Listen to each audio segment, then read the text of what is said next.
हार को हराना है तो खुद को मेहनत से जोड़ना होगा और दुनिया के रिकॉर्ड तोड़ने हैं तो कंफर्ट जोन छोड़ना होगा। नमस्कार, मैं रवि सिंधी आप सभी का अपने YouTube channel English with Ravi Sindhi पर स्वागत करता हूं।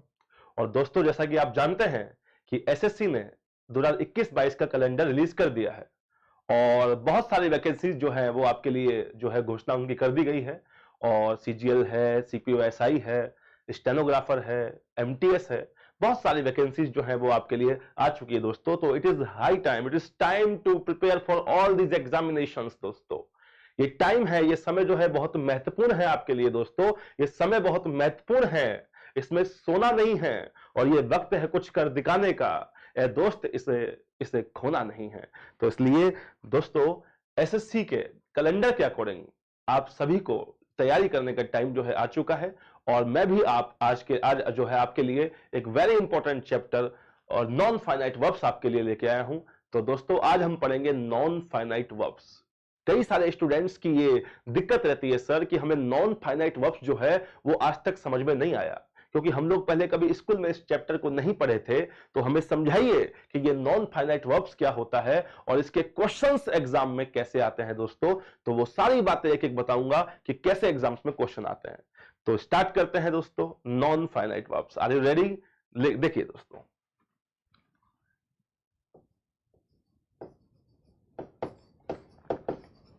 Non finite verbs.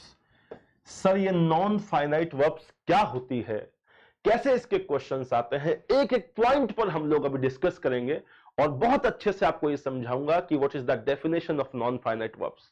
सिर्फ 5 मिनट में sir, you will learn with in 5 minutes what is the definition of non finite verbs. मैं आपको बताऊंगा and how the questions appear in the examination. Sir, मैं आपको बताता हूं दोस्तों। देखिए, तो सबसे पहले नॉन फाइनाइट वर्ब को समझने के लिए हमें पहले फाइनाइट वर्ब को समझना पड़ेगा। तो मैं आपको बताता हूं दोस्तों कि जो वर्ब होती है, वर्ब्स जो होती हैं, इनको मैं इनके फंक्शनलिटी के आधार पर, इनकी कार्य क्षमता के आधार पर, इनके प्रयोग के आधार पर दो भागों में क्लासिफाइड कर सकता हूं।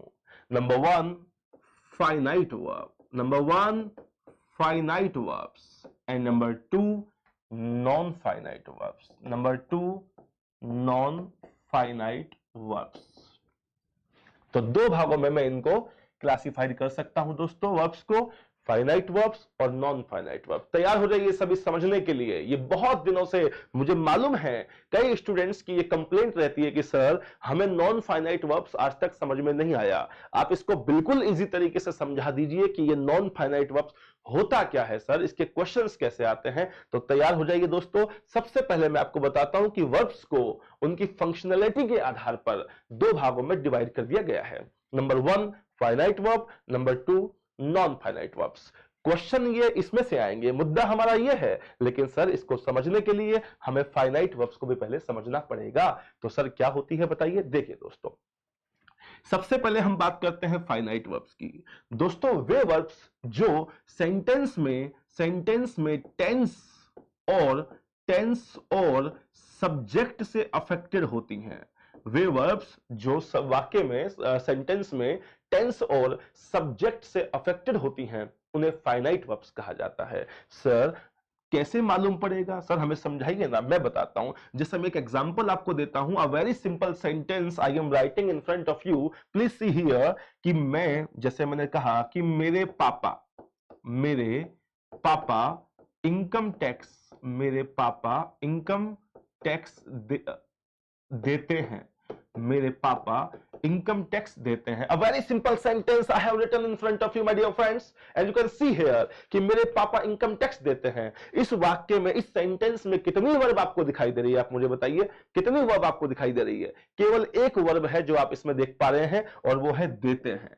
केवल एक वर्ब है जो आप यहां पर देख पा रहे हैं। तो दोस्तों, जो एक वर्ब अगर किसी वाक्य में केवल एक वर्ब होती है, अगर केवल किसी वाक्य में केवल एक वर्ब होती है, तो याद रखना दोस्तों, वो फाइनाइट वर्ब होती है।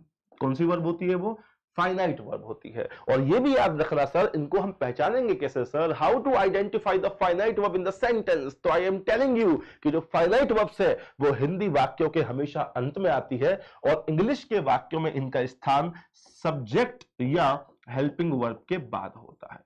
या तो सब्जेक्ट के बाद होगा या हेल्पिंग वर्ब के बाद होगा इंग्लिश के वाक्य में, लेकिन हिंदी के सेंटेंस में इनका स्थान अंत में होता है दोस्तों। और ये प्रभावित किससे होती हैं? टेंस से और सब्जेक्ट से। यानी कि ये वही वर्ब है दोस्तों जिनको हम बचपन से मेन वर्ब बोलते आए हैं। क्या बोलते आए हैं? मेन वर्ब बोलते हैं। जिसको आप बचपन से मेन वर्ब बोलते आए हो, हम उसी को ही आज फाइनाइट वर्ब कहते हैं। और इनका प्रयोग तो हम बचपन से करते आ रहे हैं सर, वाक्य में दिए गए सब्जेक्ट के अकॉर्डिंग और वाक्य में दिए गए टेंस के अकॉर्डिंग। तो इसकी इंग्लिश अगर हम बनाने की कोशिश करते हैं तो सर कैसे बनाएंगे? देखिए मैं आपको बताता हूं। इधर देखिए दोस्तों कि मेरे पापा इनकम टैक्स देते हैं, तो सब्जेक्ट कौन है इसमें? My father.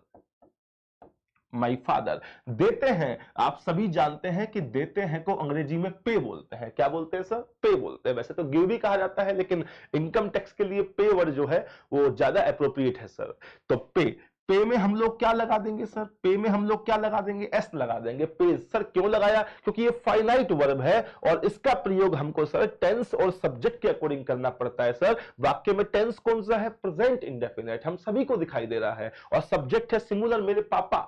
तो सब्जेक्ट सिंगुलर है, प्रेजेंट इंडेफिनिट टेंस है, तो आप सभी जानते हैं कि वर्ब की फर्स्ट फॉर्म में क्या लगाना पड़ता है? एस या एस लगाना पड़ता है। इसलिए हम लोगों ने क्या लगा दिया? पेस लगा दिया। और उसके बाद क्या बच गया?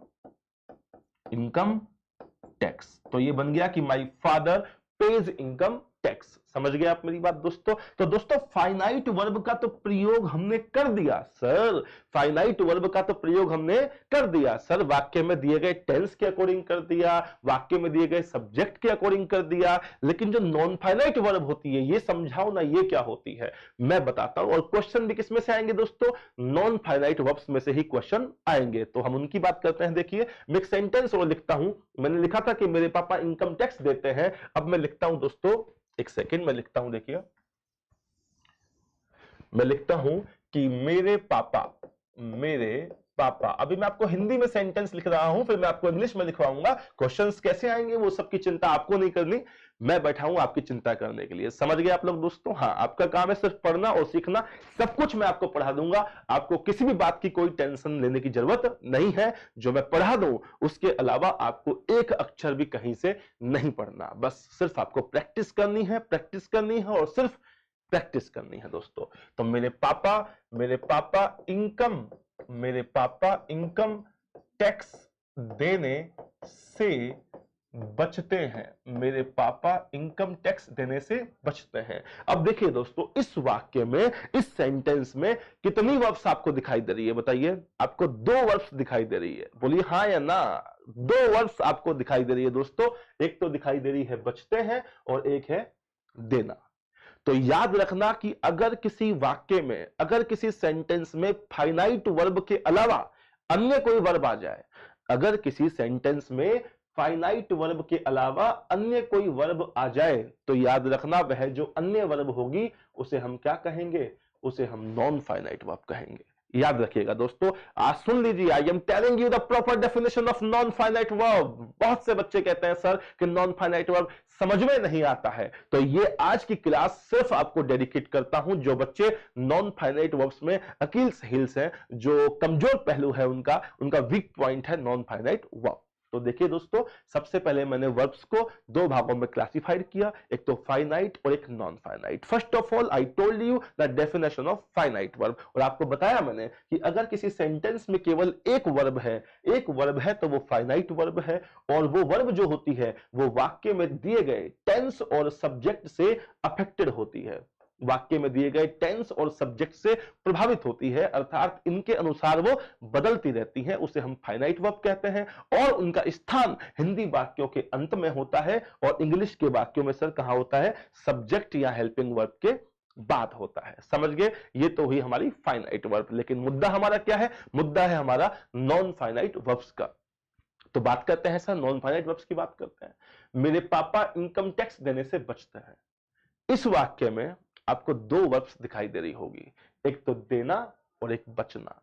तो याद रखना कि वाक्य में जो फाइनाइट वर्ब होती है वो केवल एक होती है, और वो कहां आती है? हिंदी वाक्यों के अंत में आती है। तो जाहिर सी बात है, ये जो बचना है ये तो हो गई हमारी फाइनाइट वर्ब, और ये जो देना है सर, देना, ये क्या हो गई? हमारी नॉन फाइनाइट वर्ब हो गई। समझ गए आप मेरी बात? अब सुनिए सर, इसकी इंग्लिश बनाने की हम कोशिश करते हैं, तभी तो बता पाऊंगा कि क्वेश्चंस कैसे आते हैं। देखिए दोस्तों, माई फादर, सबसे पहले लिखेंगे माई फादर, क्योंकि माई फादर इसमें सब्जेक्ट है। बोलिए हाँ या ना। अब उसके बाद बचने को अंग्रेजी में बोलते हैं सर अवॉइड। क्या बोलते हैं सर? अवॉइड बोलते हैं। और हम लोग अवॉइड की जगह है क्या लिखेंगे सर? हम लिखेंगे अवॉइड्स।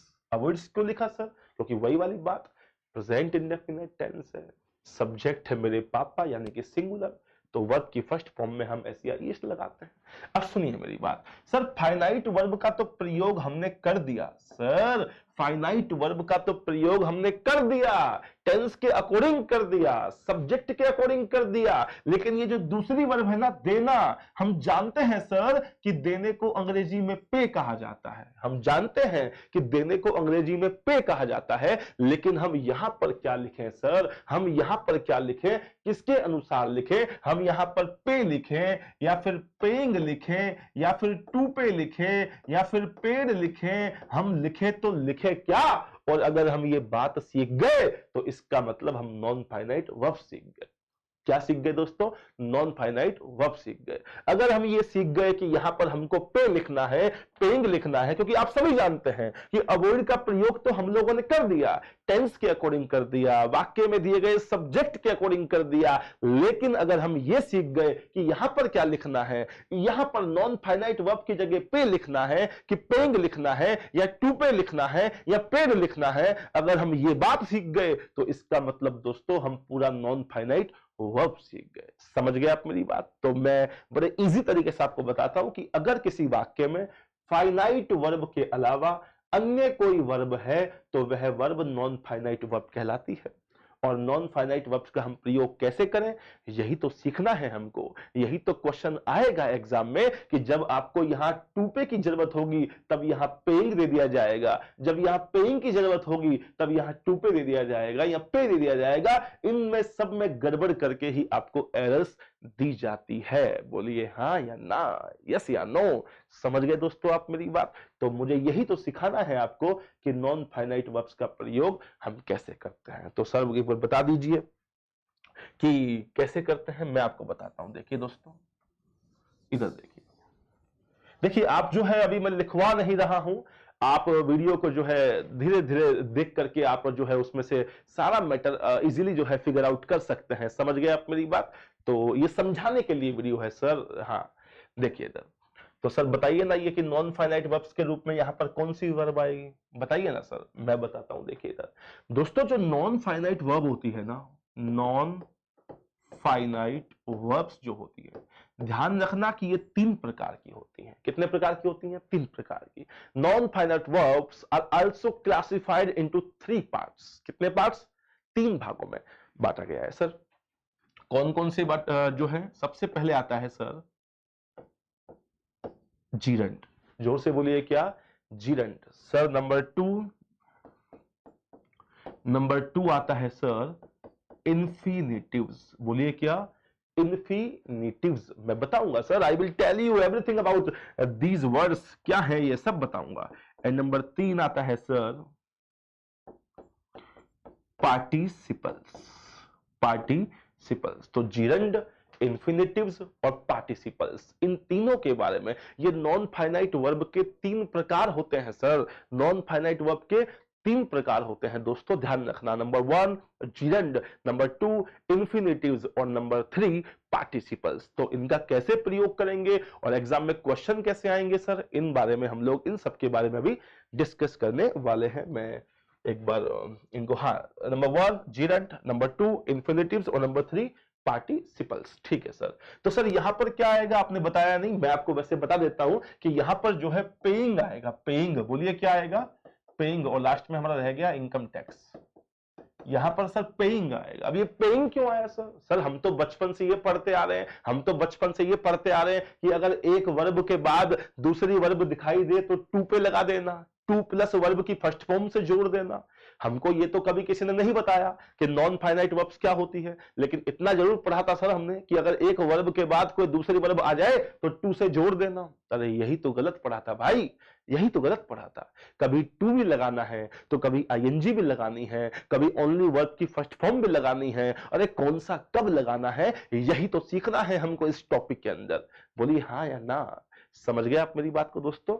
तो मैं बताऊंगा। अभी तो मेरी मान लो कि पेइंग आएगा, अब ये क्यों आया ये सब आगे की बातें हैं। समझ गए आप मेरी बात? देखिए दोस्तों, स्टार्ट करते हैं कि जो नॉन फाइनाइट वर्ब होती है ना सर, नॉन फाइनाइट वर्ब जो होती है, जैसे मान लीजिए मैं एक और एग्जांपल आपको देता हूं, देखिए कि मैं एक IAS ऑफिसर, मैं एक IAS ऑफिसर बनना चाहता हूं, मैं एक IAS ऑफिसर बनना चाहता हूं।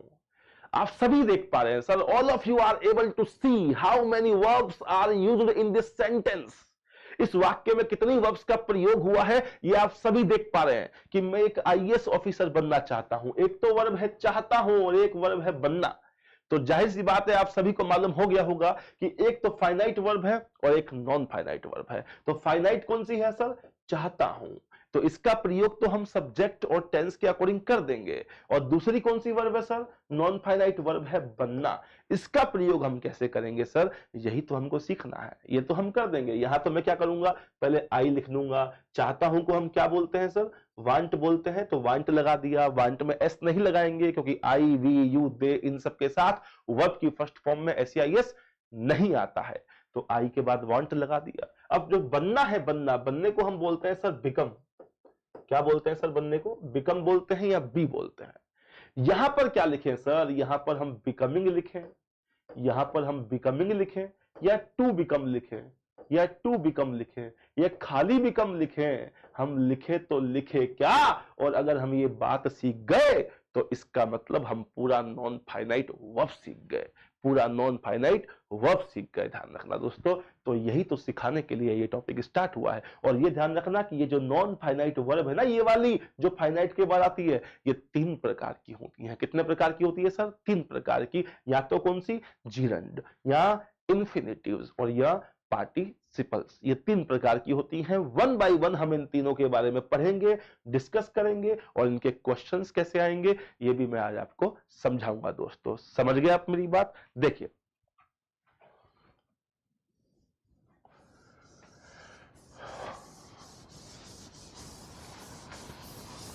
जी हां, इधर देखिए दोस्तों, नॉन फाइनाइट वर्ब्स, और इसका जो पहला प्रकार है वो है जीरंड, जिसकी हम बात करेंगे सर। सर ये जीरंड क्या होती है? मैं फिर बता रहा हूं आपको कि परसों जो है SSC स्टाफ सिलेक्शन कमीशन ने 2021-22 का 21-22 का अपना कैलेंडर रिलीज कर दिया है। और बहुत सारी वैकेंसीज जो हैं, जिनका आप बेसब्री से ईगरली वेट कर रहे थे, वो सारी वैकेंसीज आउट हो चुकी हैं। उनका डेट ऑफ एडवर्टाइजमेंट उसमें मेंशन किया हुआ है, उसका टीयर 1 कब होगा, टीयर 2 कब होगा, सब कुछ उस कैलेंडर में लिखा हुआ है। तो अब सरकार ने, गवर्नमेंट ने अपना काम कर दिया। अब काम करना है आपको, अपना काम करना है। It is time to prepare for all these examination. It is time to burn the midnight oil. It is time to work hard so that you may succeed in your life, so that you may get a government job, you may become an inspector sir, this is your dream and you have to materialize your dreams। समझ गए आप मेरी बात? आप सबको अपने सपने साकार करने हैं दोस्तों। तो मैंने कहा था कि ये वक्त बड़ा महत्वपूर्ण है, ये वक्त बड़ा महत्वपूर्ण है, इसमें सोना नहीं है, और ये वक्त है कुछ कर दिखाने का मेरे दोस्त, इसे यूं ही खोना नहीं है, इसे खोना नहीं है। तो देखिए दोस्तों, जीरंड जो है वो मैं आपको बताऊंगा। सर ये जीरंड क्या होती है? बचपन से हम लोगों ने अभी सुनते आए हैं जीरंड जीरंड जीरंड। ये जीरंड होती क्या है सर? मैं बताता हूं ये जीरंड क्या होती है। देखिए दोस्तों, अगर वर्ब की फर्स्ट फॉर्म में हम लोग ING लगा देते हैं, वर्ब की फर्स्ट फॉर्म में अगर हम क्या लगा देते हैं? ING, तो उसे जीरंड कहा जाता है। आपको मालूम है जीरंड का हिंदी अर्थ क्या होता है? जीरंड का हिंदी अर्थ होता है सर क्रियावाचक संज्ञा, यानी कि वे संज्ञा, वह संज्ञा जो किससे बनी है? क्रिया से बनी है। समझ गए दोस्तों? ये जो जीरंड है ना, वर्ब की फर्स्ट फॉर्म में अगर हम ING लगाते हैं तो इसे जीरंड कहा जाता है। ये ध्यान रखना, ये है तो वर्ब, ये है तो वर्ब, लेकिन ये काम करती है नाउन का। किसका काम करती है ये? नाउन का। दोस्तों ये ध्यान रखना कि it works as a noun. It works as a noun. ये नाउन का काम करती है। ये जो जिरंड वर्ब है सर, ये नाउन का कार्य करती है, याद रखना। सर नाउन का कार्य कैसे करती है हमको तो समझ में नहीं आया, मैं बताता हूं दोस्तों। जैसे आप सभी जानते हैं, जनरली आप सभी जानते हैं कि किसी भी वाक्य का जो सब्जेक्ट होता है और जो ऑब्जेक्ट होता है वो जनरली या तो कोई नाउन होता है और या कोई प्रोनाउन होता है। आप सभी जानते हैं दोस्तों कि किसी भी वाक्य का जो सब्जेक्ट होता है या जो ऑब्जेक्ट होता है या तो कोई नाउन होता है या कोई प्रोनाउन होता है। जैसे कि आप देखिए, जैसे मैं लिखता हूं राहुल, राहुल, वैसे ही मैं समझाने के लिए आपको बहुत बड़े तरीके से समझाता हूं, बिल्कुल इजी तरीके से। देखिए इधर, जैसे मैंने कहा कि राहुल एक बुरा लड़का है। एक वेरी सिंपल सेंटेंस मैंने आपके सामने लिखा कि राहुल एक बुरा लड़का है। तो इसकी इंग्लिश आप लोग क्या बनाएंगे सर? पहले आप लिखेंगे राहुल, उसके बाद is a bad boy. Rahul is a bad boy. किया ना सर हमने? अब देखो यहां पर हमने राहुल को लिखा राहुल, क्या हमने इस राहुल में आईएनजी लगाया? लगाया क्या? नहीं लगाया ना। क्या हमने इस राहुल से पहले टू लगाया? लगाया क्या? नहीं लगाया ना। क्यों नहीं लगाया? क्योंकि सर हमको किसी भी वाक्य में सब्जेक्ट के स्थान पर आवश्यकता होती है या तो नाउन की और या प्रोनाउन की। हमको किसी भी वाक्य में सब्जेक्ट के स्थान पर या तो नाउन की आवश्यकता होती है या प्रोनाउन की आवश्यकता होती है। और ये जो राहुल था ये पहले से ही नाउन था, इसलिए हमने इसको यूं की यूं लिख दिया। इसमें कोई परिवर्तन करने की हमको जरूरत ही नहीं पड़ी सर। हमने राहुल में आईएनजी लगाने की आवश्यकता ही नहीं पड़ी, ये तो पहले से ही नाउन है। बोलो हाँ या ना? लेकिन अगर मैं इसकी जगह ये लिख देता कि धूम्रपान करना, धूम्रपान करना एक बुरी आदत है, अगर मैं ये लिख देता कि धूम्रपान करना एक बुरी आदत है, तो अब इसकी इंग्लिश क्या होगी बताइए? कि smoke is a bad habit. Smoke is a bad habit. अब आप मुझे बताइए क्या ये सही है? क्या ये सही है? आपके मुंह से खुद से निकला होगा सर कि यहां पर स्मोक नहीं आएगा, बताइए क्या आएगा? स्मोकिंग आएगा। स्मोकिंग आएगा। क्या आएगा सर? स्मोकिंग। स्मोकिंग क्यों आया? अरे यही तो समझाना है दोस्तों। जिस प्रकार हमको सब्जेक्ट के रूप में यहां पर नाउन की आवश्यकता थी, ठीक उसी प्रकार हमको यहां पर भी सब्जेक्ट के रूप में नाउन की आवश्यकता है। लेकिन राहुल तो पहले से ही नाउन था, मगर ये स्मोक ये पहले से नाउन नहीं है, ये तो वर्ब है। और इस वर्ब को नाउन बनाओ ना, अरे इसमें आईएनजी लगाओ ना। अरे हाँ या ना? तो हमें नाउन की आवश्यकता है और नाउन बनाने के लिए हमें इस वर्ब में आईएनजी लगाना होगा, तभी तो ये नाउन बनेगी। और इस वर्ब को क्या कहा जाता है? इसको जिरंड कहा जाता है, क्योंकि इसका अर्थ है क्रियावाचक संज्ञा, जो संज्ञा क्रिया से बनी है। अरे हमने राहुल को तो जिरंड नहीं कहा, हमने राहुल को तो जिरंड नहीं कहा। क्यों नहीं कहा? क्योंकि ये किसी वर्ब से नहीं बनी है। हम उसे ही तो कहेंगे क्रियावाचक संज्ञा जो किसी क्रिया से बनी है, जो किसी वर्ब से बनी है सर। तो इसलिए स्मोकिंग क्या है? कोई पूछे आपसे इस वाक्य में स्मोकिंग क्या है, तो आप कहना कि स्मोकिंग नाउन है। ये जिरंड है, नाउन है, वर्ब से बनी हुई नाउन है। बोलिए हाँ या ना? समझ गए? तो जिरंड का मतलब होता है दोस्तों कि वर्ब की फर्स्ट फॉर्म में आईएनजी लगा करके अगर वो वर्ब नाउन का काम करने लग जाए तो उसे हम जिरंड कहते हैं। क्या कहते हैं? जिरंड कहते हैं। ये नाउन का काम करती है। ये वाक्य में सब्जेक्ट के रूप में भी आ सकती है, वाक्य में ऑब्जेक्ट के रूप में भी आ सकती है, कॉम्प्लीमेंट के रूप में भी आ सकती है सर। जैसे नाउन का प्रयोग होता है वैसे ही इसका भी प्रयोग होता है। समझ गए आप मेरी बात? तो सर क्वेश्चन कैसे आते हैं मैं आपको बताऊंगा। आपको ये तो आ गया होगा ना दोस्तों कि जिरंड वर्ब किसे बोलते हैं? जिरंड का मतलब वर्ब की फर्स्ट फॉर्म में आईएनजी, नॉन फाइनाइट वर्ब का ये पहला प्रकार है। जब ये पूरा हो जाएगा तो उसके बाद मैं आपको इंफिनिटिव बताऊंगा, फिर उसके बाद मैं आपको पार्टिसिपल्स बताऊंगा। अभी ये पहला टाइप जो है जिरंड आपको बता रहा हूं कि इसके क्वेश्चन कैसे आएंगे, अभी हम इस पर डिस्कस करेंगे दोस्तों। देखिए मेरी बात, आप तो आप समझ गए कि वर्ब की फर्स्ट फॉर्म में आईएनजी को क्या बोलते हैं? जिरंड कहते हैं सर। और इसके जो है ये नाउन का कार्य करती है सर। समझ गए आप मेरी बात? हाँ, जैसे आप लोग कभी ऐसे बोलते हो, एक बात बताओ, आप कभी ऐसे बोलते हो क्या? आप कभी ऐसे बोलते हो सर कि teach is my profession? Teach is my profession, आप कभी ऐसे बोलते हो? कभी नहीं बोलते। आप हमेशा क्या बोलते हो sir? Teaching is my profession. क्यों बोलते हैं सर? क्यों बोलते हैं? वही तो बात है, हमें यहां पर सब्जेक्ट चाहिए भाई। हमें वाक्य में वर्ब से पहले क्या चाहिए? सब्जेक्ट चाहिए। और सब्जेक्ट होता है कोई नाउन, और ये क्या है? ये वर्ब है। तो इस वर्ब को नाउन बनाओ ना।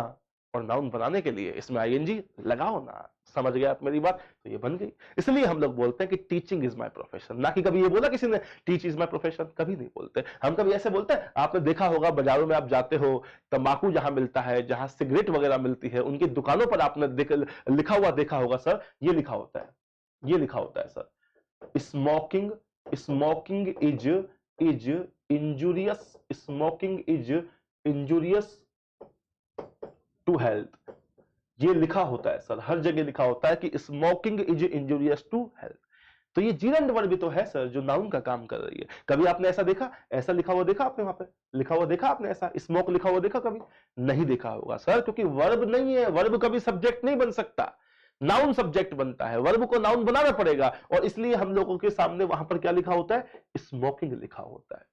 Smoking is injurious to health, कि धूम्रपान करना शरीर के लिए, स्वास्थ्य के लिए हानिकारक है। समझ गए? हाँ, इंजूरियस जो वर्ड है, इंजूरियस इसका मतलब होता है हानिकारक। याद रखना, हानिकारक को सर और क्या बोलते हैं मैं आपको बताता हूं। हानिकारक को सर हार्मफुल भी कहा जाता है, हार्मफुल भी कहा जाता है। हानिकारक को सर डेट्रीमेंटल भी कहा जाता है, डेट्रीमेंटल, डेट्रीमेंटल भी कहा जाता है। इंजूरियस, हार्मफुल, डेट्रीमेंटल, और इसके अलावा सर नॉक्सियस भी कहा जाता है, नॉक्सियस, नॉक्सियस भी कहा जाता है, हानिकारक।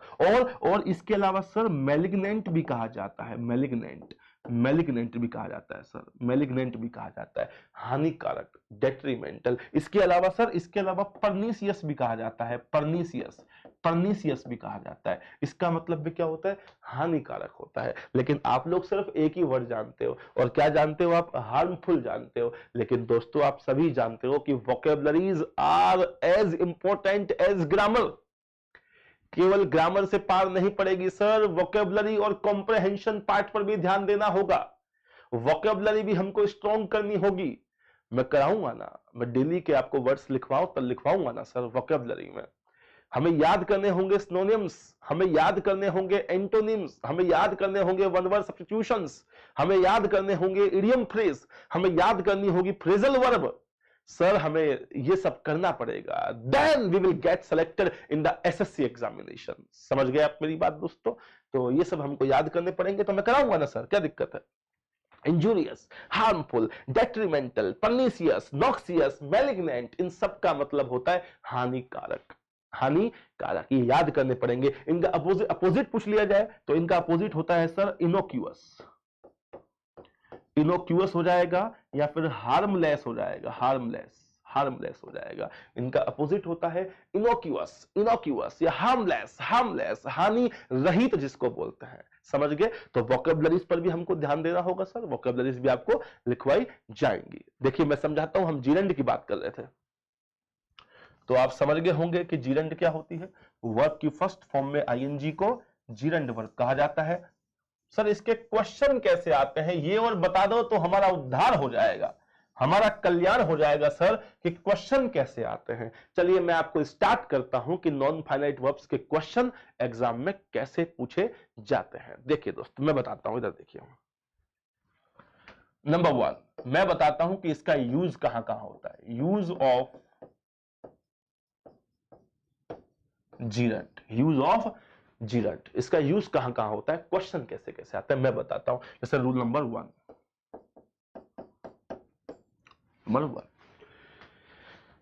दोस्तों आप सभी जानते होंगे। अच्छा मुझे बताइए, आप मुझे बताइए कि पजेसिव एडजेक्टिव क्या होता है। पजेसिव एडजेक्टिव क्या होता है बताइए। आप लोगों ने अगर सुना हो कि पजेसिव एडजेक्टिव क्या होता है, व्हाट इज द डेफिनेशन, क्या होता है पजेसिव एडजेक्टिव, मैं बताता हूं दोस्तों। पजेसिव एडजेक्टिव जो है, पजेसिव एडजेक्टिव जो है किसको बोलते हैं मैं बताता हूं। जैसे आई का तो होता है माई, क्या होता है सर, आई। ये एडजेक्टिव यानी कि विशेषण का ही एक पार्ट है, और एक पार्ट है, और उसे बोलते हैं पजेसिव एडजेक्टिव। और ज्यादा डिटेल में तो हम तभी जाएंगे when I will teach you adjectives. लेकिन अभी चूंकि इसका जीरंड वर्ब में काम पड़ेगा तो इसके बारे में मुझे बताना पड़ रहा है। तो पजेसिव एडजेक्टिव यानी कि माई और अवर, योर, हिज, हर, देयर और इट्स, इन सबको हम पजेसिव एडजेक्टिव कहते हैं। सर पजेसिव एडजेक्टिव क्यों कहते हैं ये भी बता दो। भाई मैं सब बताऊंगा, मेरे कंसेप्ट सारे क्लियर है सर, मैं आपको एक एक बात बता सकता हूं। I have a lot of experience of teaching sir, I have been teaching since 2014 sir, 2014 से अंग्रेजी पढ़ा रहा हूं दोस्तों। तो my, our, your, his, her, their, its, इनको हम पजेसिव एडजेक्टिव कहते हैं। सर पजेसिव एडजेक्टिव क्यों कहते हैं मैं बताता हूं दोस्तों। पजेसिव का मतलब होता है अधिकारवाचक और एडजेक्टिव का मतलब होता है विशेषण। तो हम लोग क्या करते हैं, जब हमको किसी वस्तु से अपना अधिकार दर्शाना होता है, अपना संबंध दर्शाना होता है, तो ही हम इनका प्रयोग करते हैं। जैसे मान लीजिए ये पेन है और मैं कह दूं कि ये मेरा पेन है। क्या कहा मैंने कि ये मेरा पेन है, तो मैं क्या यूं कहूंगा कि दिस इज आई पेन? नहीं कहूंगा ना, मैं यूं कहूंगा कि दिस इज मी पेन। नहीं, मुझे कहना पड़ेगा दिस इज माई पेन। तो जब मुझे मेरा पेन से अधिकार दर्शाना है तो इस अधिकार को दर्शाने के लिए अधिकारवाचक विशेषण की ही तो आवश्यकता पड़ेगी, और वो क्या होता है, माई होता है, ना कि आई, ना कि मी, ना कि माई सेल्फ। क्या होता है, माई होता है। तो this is I pen, no this is my pen. This is you house, no this is your house. This is we school, no this is our school. तो हमको किसी दूसरी वस्तु से अधिकार या संबंध दर्शाने के लिए जिस एडजेक्टिव की आवश्यकता पड़ती है उसे पजेसिव एडजेक्टिव कहा जाता है। समझ गए? अब सुनो, पजेसिव एडजेक्टिव के बाद हमेशा कोई ना कोई नाउन आती है। ध्यान रखना, ये अकेला कभी नहीं आता है, इसके बाद हमेशा कोई ना कोई नाउन आती है। सर कोई ना कोई नाउन आती है। जैसे कभी आपने इनको सिंगल या अकेला नहीं देखा होगा, विदाउट नाउन कभी नहीं देखा होगा आपने। आप कभी ऐसे बोलते हो सर कि दिस इज माई? ऐसा कोई सेंटेंस आपने देखा? नहीं देखा होगा दोस्तों। आपने ये देखा होगा कि सर दिस इज माई,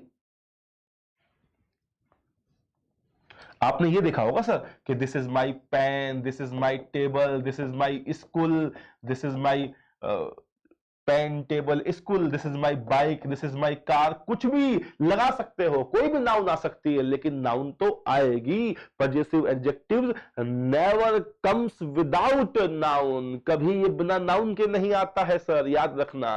तो this is my pen, this is my table, ये तो बोलना पड़ेगा।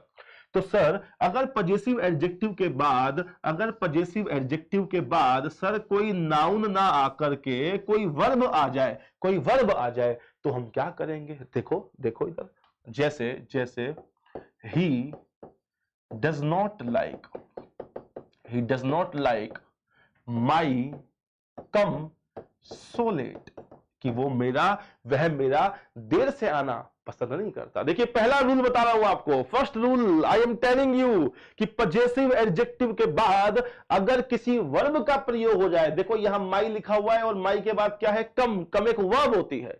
तो पजेसिव एडजेक्टिव के बाद अगर किसी वर्ब का प्रयोग हो जाए तो याद रखना दोस्तों, वो जो वर्ब है ना, वो जिरंड वर्ब होनी चाहिए, जिरंड होनी चाहिए। क्यों होनी चाहिए, इसका भी कंसेप्ट है, मैंने बताया ना अभी आपको कि पजेसिव एडजेक्टिव के बाद हमेशा कोई ना कोई नाउन आती है, और ये नाउन जो है ये वर्ब कब बनेगी, जब इसमें आईएनजी लगा देंगे। अभी तो बताया। तो यहां पर कम नहीं आएगा, बताइए क्या आएगा, कमिंग आएगा। तो इस प्रकार से आपको एरर्स पूछी जाएगी कि बताओ ए पार्ट में गलती है, बताओ बी पार्ट में गलती है, बताओ सी पार्ट में गलती है, या कोई गलती नहीं है। तो आप कहेंगे कि सर सी पार्ट में गलती है कि पजेसिव एडजेक्टिव के बाद कम नहीं सर कमिंग आएगा, क्योंकि जिरंड आती है सर। समझ गए? ये आपका पहला रूल था कि we should use gerund after possessive adjective. ये पहला रूल था। अब क्वेश्चन, ये पहला क्वेश्चन था सर, समझ गए आप मेरी बात? इसकी लैंग्वेज टफ हो सकती है, मैं बताऊंगा, मैं प्रैक्टिस कराऊंगा, लेकिन सर नियम ऐसे आते हैं। समझ गए आप मेरी बात? हाँ देखिए, तो माई के बाद कम नहीं सर कमिंग आएगा। देख लीजिए आप, आपके सामने है सर, देखिए माई के बाद कम नहीं सर, बताइए क्या आएगा, कमिंग आएगा। समझ गए दोस्तों आप मेरी बात? हाँ, he does not like my come, no sir come नहीं, बताइए क्या आएगा, कमिंग आएगा, कमिंग आएगा सर। और कैसे कैसे क्वेश्चंस आते हैं सर, और कैसे कैसे आते हैं सर?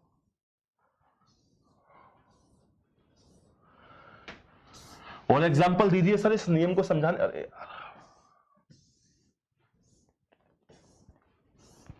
और एग्जांपल दीजिए सर, मैं समझाता हूं आपको। देखिए और कैसे कैसे क्वेश्चन आएंगे सर। देखो इधर देखिए कि neither of us, neither of us likes his sing, likes his sing. कि हम में से कोई भी उसका गाना पसंद नहीं करता है। तो सर कोई बात नहीं, neither of us likes his sing. Sir ये हिज लिखा हुआ है, ये पजेसिव एडजेक्टिव है और इसके बाद कोई वर्ब आती है तो जिरंड आती है, तो इसलिए यहां पर सिंग नहीं आएगा। बताइए क्या आएगा? सिंगिंग आएगा। समझ गए आप मेरी बात? अब सुनिए, इस क्वेश्चन को वो ऐसे भी पूछ सकता है, उल्टे तरीके से भी, कि पजेसिव एडजेक्टिव के बाद तो क्या आता है? जिरंड आती है। और ये भी याद रखना कि जिरंड से पहले क्या आता है?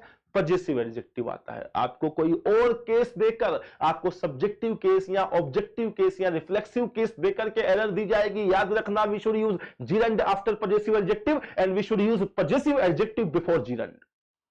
दोनों तरीके से याद रखना, क्योंकि एक क्वेश्चन ये भी था, देखिए कि देखिए मैं आपको बताता हूं कि due to me being a girl I was given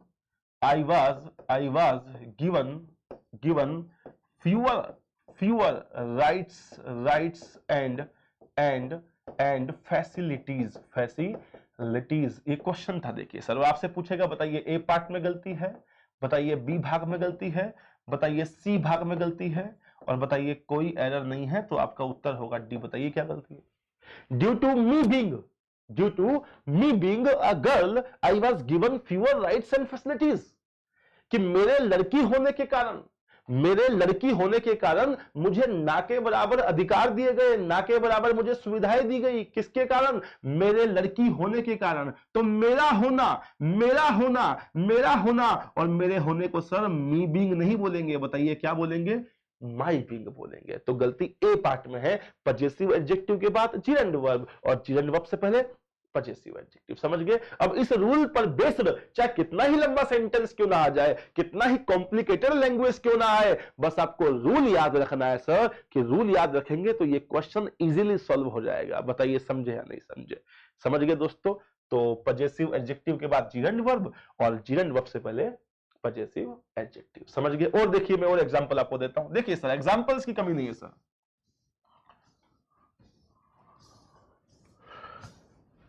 इधर देखिए, आई डिसलाइक हिम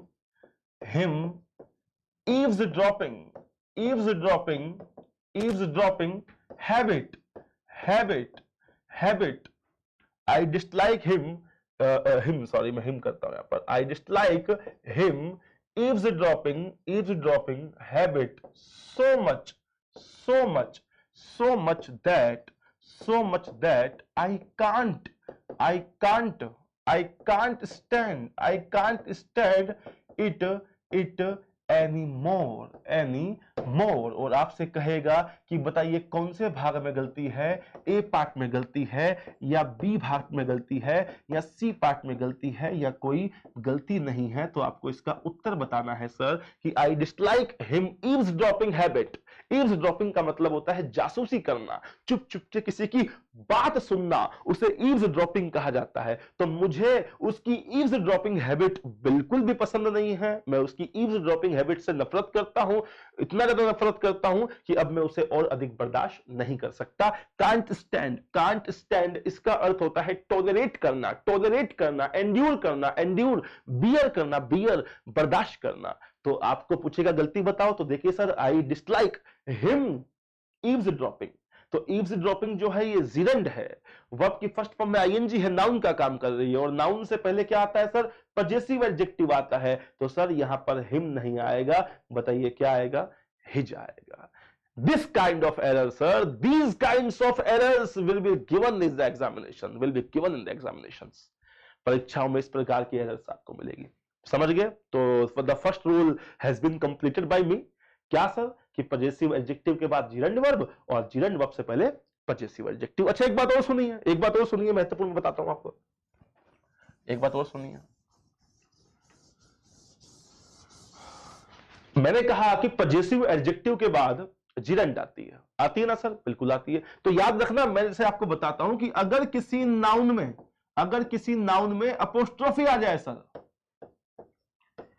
अपोस्ट्रोफी का प्रयोग भी अगर किसी नाउन में हो जाए, इसको अपोस्ट्रोफी कहा जाता है, और किसी नाउन में अगर हम इसका प्रयोग करते हैं तो उस नाउन में का, के, की का अर्थ जुड़ जाता है। और इसका प्रयोग हम क्यों करते हैं? ताकि एक नाउन का दूसरे नाउन से संबंध शो हो सके या कोई अधिकार शो हो सके। जैसे मैंने कहा कि मेरा पेन, तो मैं कहूंगा माई पेन, लेकिन अगर मैं ये कहूं कि राम का पेन, तो मैं क्या कहूंगा? तो मैं ये थोड़ी कहूंगा कि राम पेन, मुझे कहना पड़ेगा राम्स पेन, राम्स पेन। अगर मैं कहूं कि मोहन का घर, तो मुझे कहना पड़ेगा मोहन्स हाउस। अगर मैं कहूं कि श्याम की पत्नी, तो मुझे कहना पड़ेगा श्याम्स वाइफ। तो किसी भी नाउन में अगर का, के, की का अर्थ जोड़ना है, उसका किसी और नाउन से संबंध या पोजीशन शो करना है, तो हम उस नाउन में अपोस्ट्रोफी एस लगाते हैं। सर ऐसा होता है, देख लीजिए ऐसा होता है। तो अगर आपको किसी नाउन में अपोस्ट्रोफी एस लगा मिल जाए और उसके बाद अगर कोई वर्ब आपसे पूछे, अगर कोई वर्ब आपसे पूछे, तो याद रखिएगा वो वर्ब भी कैसी होगी? जिरंड वर्ब होगी, क्योंकि ये भी तो पॉजिटिव केस ही है सर, ये भी तो का, के, की का अर्थ दर्शा रहा है। तो अगर ऐसा कोई क्वेश्चन आ जाए कि I stopped my sons go out at night because the condition of our village was very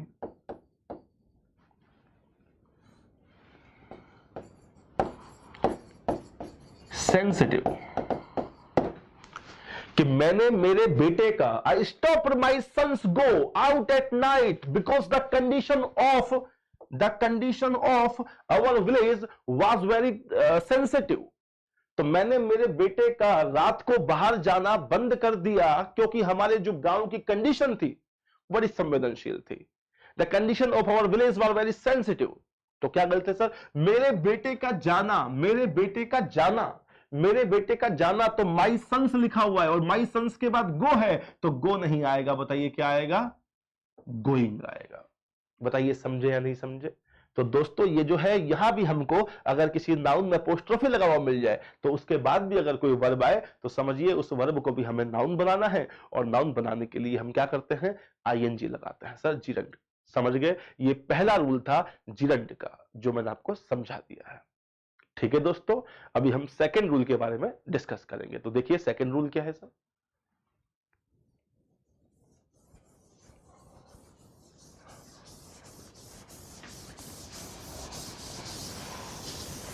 इधर देखिए, रूल नंबर 2। सर और कैसे कैसे क्वेश्चंस आते हैं जिरंड के? आपने एक रूल तो हमको बता दिया, अब एक सेकंड रूल और बता दीजिए ना सर, फिर मैं क्लास को अपनी खत्म करता हूं, आज की क्लास को।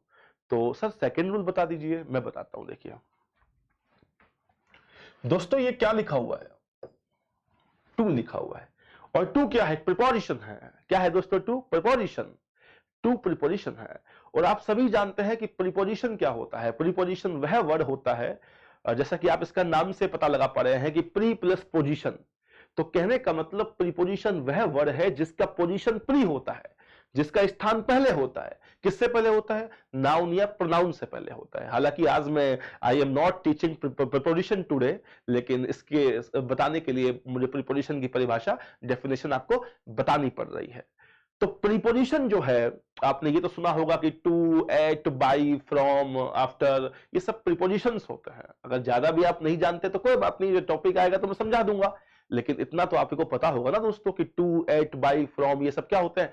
प्रीपोजिशन होते हैं। तो याद रखना कि अगर किसी वाक्य में टू के अलावा, अगर किसी सेंटेंस में टू के अलावा अन्य कोई प्रीपोजिशन, जैसे on, at, by, from, about, of, कुछ भी, लेकिन किसके अलावा?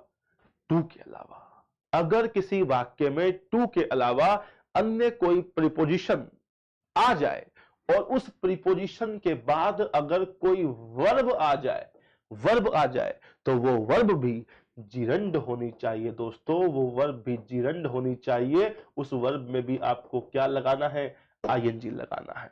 एक बहुत बड़ा सेंटेंस होगा, एक 2 किलोमीटर लंबा सेंटेंस होगा, और 400-500 मीटर की दूरी पर टू के अलावा कोई और प्रीपोजिशन लिखी गई होगी और उस प्रीपोजिशन के बाद कोई सिंपल वर्ब दी गई होगी, आप देख लेना उस वर्ब में आपको आईएनजी लगाना है। समझ गए? हिंदी की इंग्लिश कोई नहीं बनवाएगा, इंग्लिश की हिंदी कोई नहीं बनवाएगा। एरर्स पूछी जाएंगे sir, we have to find out the errors in the sentence, then we can qualify the SSC और बैंक एग्जामिनेशन। समझ गए आप मेरी बात दोस्तों? तो सर क्वेश्चन कैसे आएंगे, जैसे मैं आपको दिखाता हूं। पहले मैं सिंपल क्वेश्चन देता हूं आपको, देखिए कि जैसे I am fond of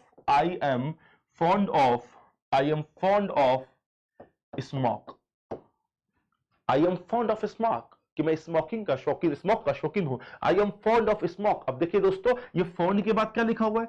of लिखा हुआ। अरे ये टू तो नहीं है ना, ये ऑफ ही तो है, ये टू थोड़ी है। तो सर ने क्या कहा था कि ऑफ के बाद कोई भी वर्ब आ जाए तो उस वर्ब में हमको आईएनजी लगाना है। तो यहां स्मोक नहीं आएगा सर, क्या आएगा? स्मोकिंग आएगा। तो ये तो रहा आपका इजी क्वेश्चन समझाने के लिए। वहां थोड़ी लैंग्वेज टफ होगी, कॉम्प्लिकेटेड होगी। Practice makes a man perfect, practice करनी पड़ेगी। कैसे क्वेश्चन आएंगे सर? और देखिए मैं आपको बताता हूं। आप समझ गए ये रूल? समझ गए? दोबारा देख लो कि अगर किसी वाक्य में टू के अलावा, यदि किसी सेंटेंस में टू के अलावा अन्य कोई preposition on, at, by, from आ जाए और उनके बाद कोई वर्ब आ जाए तो वो verb, that verb must be gerund. वो वर्ब जिरंड होनी चाहिए, उसमें हमको आईएनजी लगाना ही पड़ेगा, अदरवाइज हम गलत कर दिए जाएंगे। समझ गए आप मेरी बात? हाँ। तो I am fond of smoke, तो ऑफ है, तो ऑफ के बाद स्मोक नहीं, स्मोकिंग आएगा सर। देखिए इधर देखिए, और देखिए मैं आपको एग्जांपल देता हूं। देखो कि our soldiers are on guard and are also gung-ho about settle the dispute of Kashmir once and for all। और आपसे कहेगा कि बताइए कौन से भाग में गलती है? ए भाग में गलती है कि बी भाग में गलती है या सी भाग में गलती है या कोई एरर नहीं है, आपसे पूछेगा। बताइए। Our soldiers are on guard। On guard जो है, मैंने इस सेंटेंस में इडियम्स का प्रयोग किया है। मैं चाहता हूं और मैं करूंगा भी, मैं कोशिश करूंगा कि आपको सेंटेंसेस में अच्छे से अच्छे एग्जांपल दूं, अच्छी वोकैबुलरीज का यूज करूं, ताकि एक तीर से दो शिकार हो जाए। आपकी ग्रामर तो सॉल्व हो ही जाए, आपको वोकैबुलरीज का भी ज्ञान हो जाए। समझ गए आप मेरी बात? तो मैंने इडियम्स का प्रयोग किया है इस वाक्य में कि हमारे जो सैनिक है वो ऑन गार्ड यानी चौकन्ना है। ऑन गार्ड का मतलब क्या होता है? चौकन्ना, विजिलेंट जिसको बोलते हैं। हमारे सैनिक चौकन्ना है। एंड ऑल आर ऑल्सो गंग हो। गंग हो, गंग हो, गंग हो का मतलब होता है एक्सट्रीमली एक्साइटेड, एक्सट्रीमली एक्साइटेड, अति उत्साहित। हमारे सैनिक जो है वो चौकन्ना है और अति उत्साहित भी हैं। किस बात को लेकर? कश्मीर की समस्या का सेटल यानी कि समाधान करने को लेकर। वंस एंड फॉर ऑल मतलब हमेशा के लिए, हमेशा के लिए। तो हमारे सैनिक जो हैं वो चौकन्ना भी हैं और एक्साइटेड भी हैं कश्मीर की समस्या को समाधान करने के लिए, हमेशा के लिए। तो इसमें एरर पूछेगा, सर हमसे तो हिंदी नहीं होगी। अरे मत होने दो ना हिंदी, हिंदी करनी भी किसको है? अगर तुम हर सेंटेंस की हिंदी करोगे तो तुम्हारी हिंदी हो जाएगी। समझ गए? हिंदी करने के लिए हमको टाइम भी नहीं मिलता है sir. We have to find out the errors, we have to follow the rules and regulations of English grammar which I am teaching you. समझ गए आप मेरी बात? हाँ। तो सर देखिए, our soldiers are on guard and are also gung-ho, ये क्या लिखा हुआ है? ये क्या लिखा हुआ है? अबाउट लिखा हुआ है। अबाउट प्रीपोजिशन है, ये टू तो नहीं है ना, ये अबाउट है। और अबाउट के बाद ये क्या लिखा हुआ है? सेटल। बस यही तो गलती है कि यहां सेटल नहीं आएगा। बताइए क्या आएगा? सेटलिंग आएगा। सेटलिंग, सेटल नहीं आएगा सर, यहां सेटलिंग आएगा। समझ गए आप मेरी बात? सेटलिंग आएगा दोस्तों, क्योंकि टू के अलावा अन्य कोई प्रीपोजिशन दिख जाए तो उसके बाद कोई वर्ब आए तो वो जिरंड वर्ब होती है, जिरंड वर्ब होती है। समझ गए आप मेरी बात दोस्तों? सेटलिंग आएगा। और देखिए, और एग्जांपल देखिए, और एग्जांपल देखिए सर कि I am annoyed with him। और देखिए example, I am annoyed with him because he accused me of steal his wrist watch। ये देखिए सर, आपसे पूछेगा बताओ ए पार्ट में एरर है, बी पार्ट में एरर है, सी में है, या कोई गलती नहीं है। आपसे पूछेगा वो कि मैं आई एम एनोयड विद हिम, कि मैं उससे नाराज हूं। एनोय का मतलब नाराज होना होता है, कि मैं उससे नाराज हूं क्योंकि ही एक्यूज्ड मी, उसने मुझ पर आरोप लगाया। किस चीज का? Of steal his wrist watch, उसकी रिस्ट वॉच चुराने का। मैं उससे नाराज हूं क्योंकि उसने अपनी रिस्ट वॉच चुराने का मुझ पर आरोप लगाया। सर हमसे तो हिंदी नहीं होगी। अरे मत होने देना दोस्तों, कोई बात नहीं। लेकिन आप देखो ये क्या लिखा हुआ है, ही एक्यूज मी, उसके बाद ये ऑफ है। एक्यूज के बाद हमेशा ऑफ प्रीपोजिशन आता है। ये बात आपको कब बताऊंगा? प्रीपोजिशन में। तो ऑफ के बाद ये क्या लिखा हुआ है? स्टिल लिखा हुआ है। सर ये स्टिल नहीं आएगा, ऑफ के बाद तो स्टिल नहीं आएगा। सर बताइए क्या आएगा? स्टिलिंग आएगा, स्टिलिंग आएगा। तो ये रूल नंबर 2 था कि अगर किसी सेंटेंस में टू के अलावा अन्य कोई प्रीपोजिशन आ जाए और उस प्रीपोजिशन के बाद अगर कोई वर्ब आ जाए तो उस वर्ब को नाउन में तब्दील करना है और उसमें आईएनजी लगाना है, and we have to use gerund. वैसे तो टू के बाद भी कभी कभी आईएनजी आता है, लेकिन वो कुछ कंडीशन है, वो मैं भी आगे बताऊंगा आपको। समझ गए? अभी तो इतना याद रखें कि टू के अलावा अगर कोई प्रीपोजिशन दिया हुआ है, sir if any preposition is given apart from to then we should use gerund after that preposition. समझ गए आप मेरी बात दोस्तों? तो ये है आपका जिरंड वर्ब। तो 2 रूल जो है वो मैंने आज कंप्लीट करा दिए हैं आपको, समझ गए जिरंड के। बाकी फिर डिस्कस करेंगे, आपको थोड़ा प्रैक्टिस करना है और सब कुछ हो जाएगा। Everything will be done very easily, सब कुछ हो जाएगा सर। बस थोड़ा सा पेशेंस रखिए, थोड़ा सा मेहनत करिए, प्रैक्टिस करिए और अपने आप पर विश्वास रखिए। ठीक है दोस्तों? तो नेक्स्ट क्लास में मैं आपको ये जिरंड पूरा कराऊंगा। तब तक के लिए इतना ही। पढ़ते रहिए, मेहनत करते रहो और थैंक यू वेरी मच। कल मिलेंगे दोस्तों।